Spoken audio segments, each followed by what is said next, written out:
Welcome to the Clinical Update Podcast, the podcast that brings you thought-provoking clinical education from MIMS Learning that you can fit into your busy life. I'm Dawn Liz Powell, Medical Editor at MIMS Learning, and my colleagues with me today in the studio are... Hi, I'm Rhiannon Ashman. And I'm Sangeeta Krishnan. Today, we will be looking at the management of chronic pain conditions. We will look at what chronic pain is, the types of chronic pain, treatment options, and the effect that chronic pain can have on a person's life.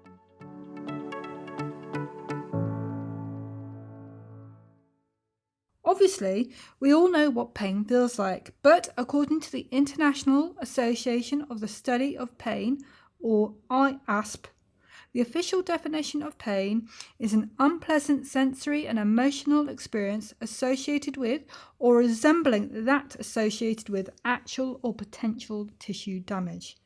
Pain can be acute or chronic.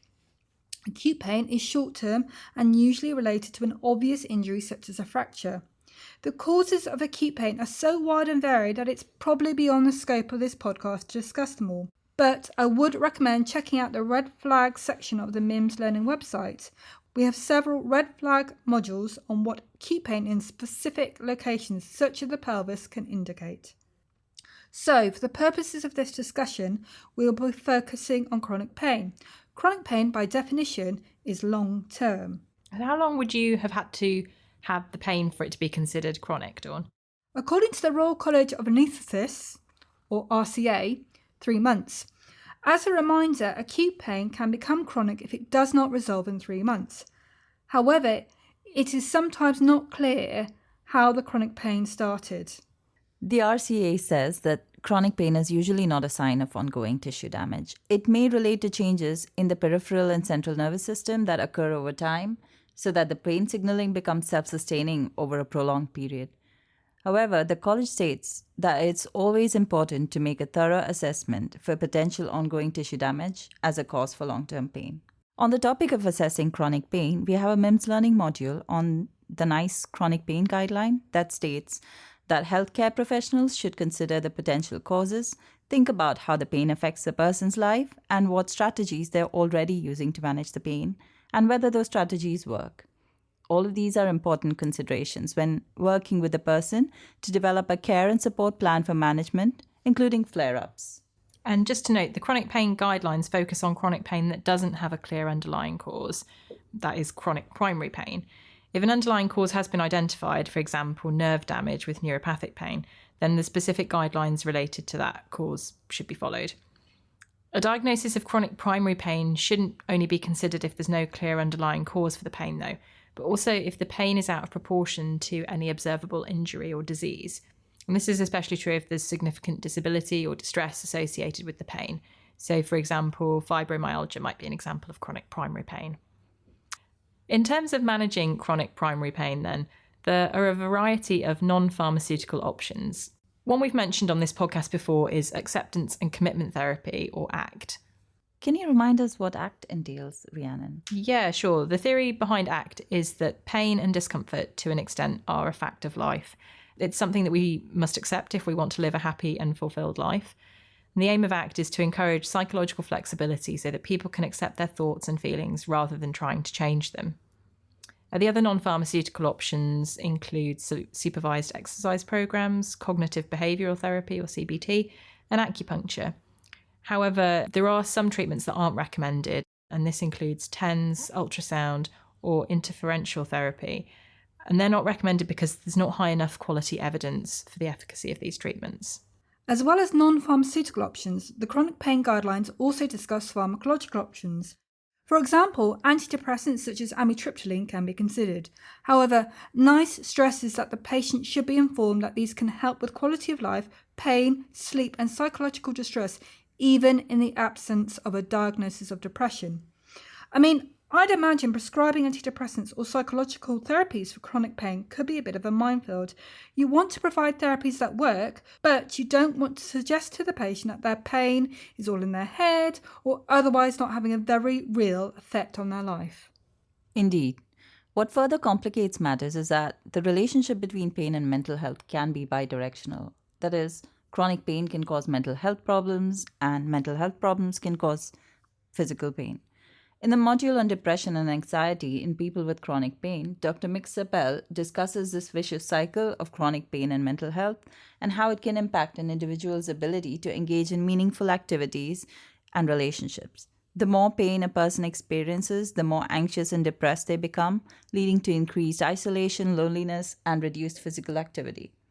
High levels of depression and anxiety can worsen pain and pain-related disability. Specifically, depression can induce neuroplasticity and changes in neurobiological mechanisms, which can result in hyperalgesia, which is an amplified pain response and a lowered pain threshold. I think that's another reminder then that things are often connected and one chronic condition can lead to another and so on. We've already considered primary chronic pain, but secondary chronic pain is pain related to an underlying cause. And one example of this is neuropathic pain. And the prevalence of neuropathic pain overall has been estimated at around 6 to 8%.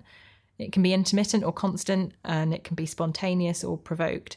And patients will typically describe it as a shooting, stabbing pain, like an electric shock, or they might describe it as being a sort of burning, tingling, numb, or prickling pins and needles sensation. IASP says that neuropathic pain is caused by a lesion or disease of the somatosensory nervous system. And I was interested to read on their website that neuropathic pain is a clinical description, not a diagnosis. So you've got central neuropathic pain and peripheral neuropathic pain, depending on what part of the nervous system is affected. Central neuropathic pain might occur after a stroke or a spinal cord injury, for example. And types of peripheral neuropathic pain include painful diabetic neuropathy, trigeminal neuralgia, post-surgical pain, and neuropathic cancer pain. Another type of neuropathic pain is postherpetic neuralgia, or PHN, which can occur after shingles. In an on-demand webinar for MIMS Learning, Dr. Sapal said that the risk of PHN increases with age. He noted that people over 50 years of age were 15 times more likely to develop PHN than people below 50 years of age. Other risk factors for PHN are diseases like cancer, diabetes, or being on medications that cause immunosuppression like steroids. Management of PHN, like all types of neuropathic pain, can be complex. This is why the herpes zoster vaccine is important. It's important to try and prevent shingles with a vaccine so that PHN doesn't develop in the first place. When the shingles vaccine program was first introduced in the UK, the vaccine was only offered to those who were 70 years or older. But in 2023, the program was expanded to include those who were 60 years or older. After a 2-year rollout period, the aim is for the vaccine to be routinely offered to all immunocompetent people at 60 years of age. Before we move on to the management of neuropathic pain, I'm just going to go back a step and talk about fibromyalgia. Rhiannon, you were mentioning there that neuropathic pain can feel like a burning, tingling, numb, or prickling pins and needles sensation. However, the NHS states that fibromyalgia can also present like this. So in terms of initial presentation at least, the symptoms of fibromyalgia do appear to be quite similar to those of neuropathic pain.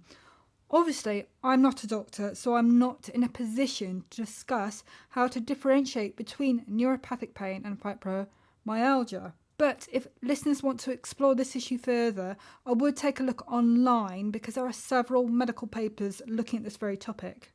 From what I can tell from the NHS website though, I think fibromyalgia is diagnosed through a process of elimination. That is, it is fibromyalgia because no other cause can be identified. So, possibly, fibromyalgia is diagnosed when the clinical picture does not indicate neuropathic pain. If neuropathic pain does occur, whether as a result of shingles or another cause, treatment can be challenging. In his module on drug treatment for neuropathic pain, Dr. Sapel comments that analgesic drugs are rarely an outstanding success in chronic pain management. He adds that their use may only result in a partial improvement. In fact, a 30 to 50% reduction in pain would be considered good. And even placebo can produce a 30% reduction in pain. Therefore, optimizing analgesia in chronic pain needs to be carefully considered to balance the risks versus the benefits. Going back to the module on the chronic pain guidelines, the author, Dr. Chris Barker, also stresses the need to balance the risk versus the benefits.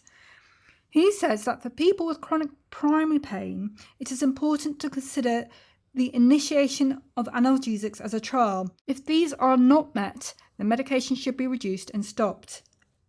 But regarding drugs for neuropathic pain, these should be in line with the NICE guidelines on neuropathic pain.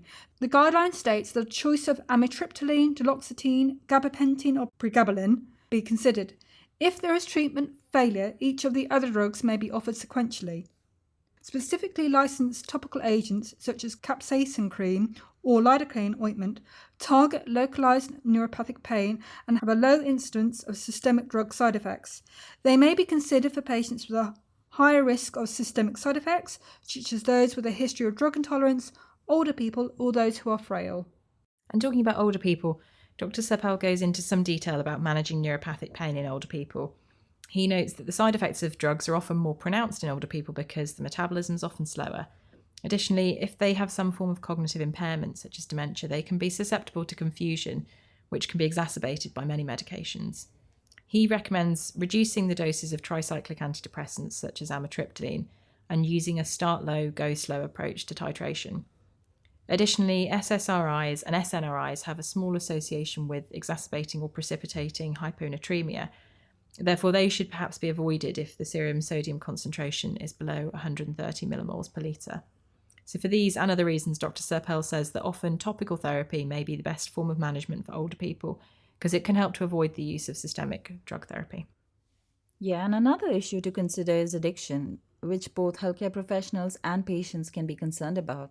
Although you might associate addiction with opioids, according to Dr. Seppel, addiction also applies to other drugs used in pain management, like gabapentinoids. These drugs should therefore only be used in those patients who've been assessed to be at a low risk of addiction. The RCA has some good information on when to suspect opioid addiction and who might be at risk of it. So presumably this info could also be used to identify who might be at risk of addiction to other pain meds. It says that there are 3 groups who are at increased risk of dependence on prescribed opioids. These groups are not mutually exclusive. They are patients who find the mood-elevating effects of opioids beneficial but have underlying psychological distress or diagnosed psychiatric illness. Any patient who's on long-term opioids should be reviewed regarding their psychological health. This is especially true of those with a current or past history of psychiatric illness. Those without psychological distress who find themselves dependent but are very willing to engage in reduction programs and further addiction treatment, and those with a history of alcohol or drug dependence who may or may not be willing to engage in further assessments or treatment. If patients with neuropathic pain do have a pain medication addiction, past or present, Dr. Seppel says that will need careful management and support in collaboration with specialists with an expertise in addiction. Whether or not addiction is a concern, Dr. Seppel notes that drug therapy is not a lifelong commitment for chronic pain, as often is the case for other long-term conditions such as diabetes or heart disease. He says after 3 to 6 months of stable analgesia, patients should be encouraged to evaluate whether they are still benefiting. If this is unclear or if side effects are an issue, it is advisable to taper one drug at a time. Reducing or discontinuing medication requires a shared decision-making process. The patient must understand and agree with the plan if the decision is to taper medication. You mentioned diabetes, Dawn. Dr. Seppel's also written for MIMS Learning about painful diabetic neuropathy. And in that module, he says that there's strong evidence that in people with type 1 diabetes, enhanced glucose control significantly reduces the risk of or delays the development of neuropathy. However, he adds that evidence for the benefits of glucose control in type 2 diabetes is not as strong, even though type 2 diabetes is the more frequent cause of neuropathy. Another issue is that aggressive glycemic control, if it's achieved too quickly and the targets are too low, significantly increases the risk of severe hypoglycemia, and this in turn can lead to treatment-induced neuropathy. So glycemic control as a means of delaying neuropathy in people with type 2 diabetes should only be considered on an individual basis that considers the benefit-risk ratio. To expand on what you're saying there, Rhiannon, neuropathy is nerve damage, of which pain is just one symptom, though of course a very debilitating symptom. In fact, as well as causing pain, diabetes-related neuropathy can also cause loss of feeling. According to Diabetes UK, the main concern with sensory neuropathy, as it is called, is that loss of feeling in the lower limbs can lead to people not noticing minor injuries. These injuries can then in turn lead to infections or ulcers. In our module on diabetes-related foot complications, podiatrist Fatima Kasim notes that 80% of amputations in people with diabetes are linked to diabetic ulcers. She also states that diabetes-related foot ulcers are associated with a high 5-year mortality rate. So that's really something to be aware of. But back to the topic at hand. Whether trying to prevent or manage chronic pain, whatever the cause, it seems there aren't no easy solutions. As ever, it's about individualised patient care.